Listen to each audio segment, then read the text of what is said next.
Magandang umaga guys. Ngayong araw ay magluluto ako ng laswa or dinengding. Ayan pong mga gulay na sahog na galing sa aking garden yung iba. At yung iba po ay binigay lang. At yan, magpapakulo na ako ng kamatis at sibuyas. At takpan muna natin. At yan, nilagay ko na po yung okra at talong. At magantay po tayo ng konting oras, papakuluin po muna natin. Ayan, so antayin lang natin ng konting minuto at maglalagay tayo ng ibang sahog. At yan, ilalagay ko na rin yung maliliit na isda na binili ko sa grocery. Yan, isahog natin sa ating laswa.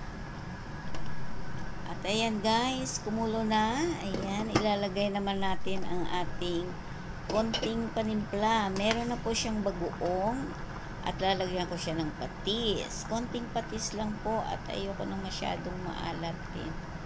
Ayan, at isama na natin yung malunggay at yung konting alokbati galing sa aking garden. Yung malunggay po ay binigay ng aking kaibigan at yung alokbati ay galing po sa aking garden.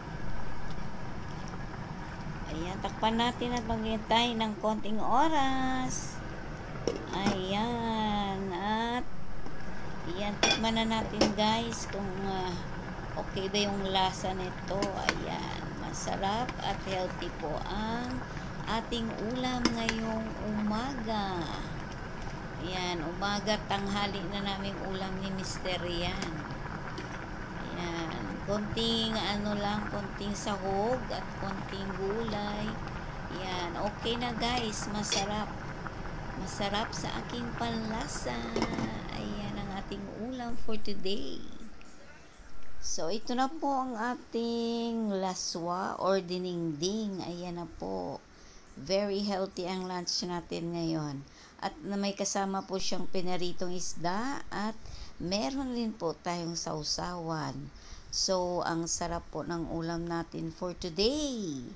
Ayan po ang ulam namin ni Mister.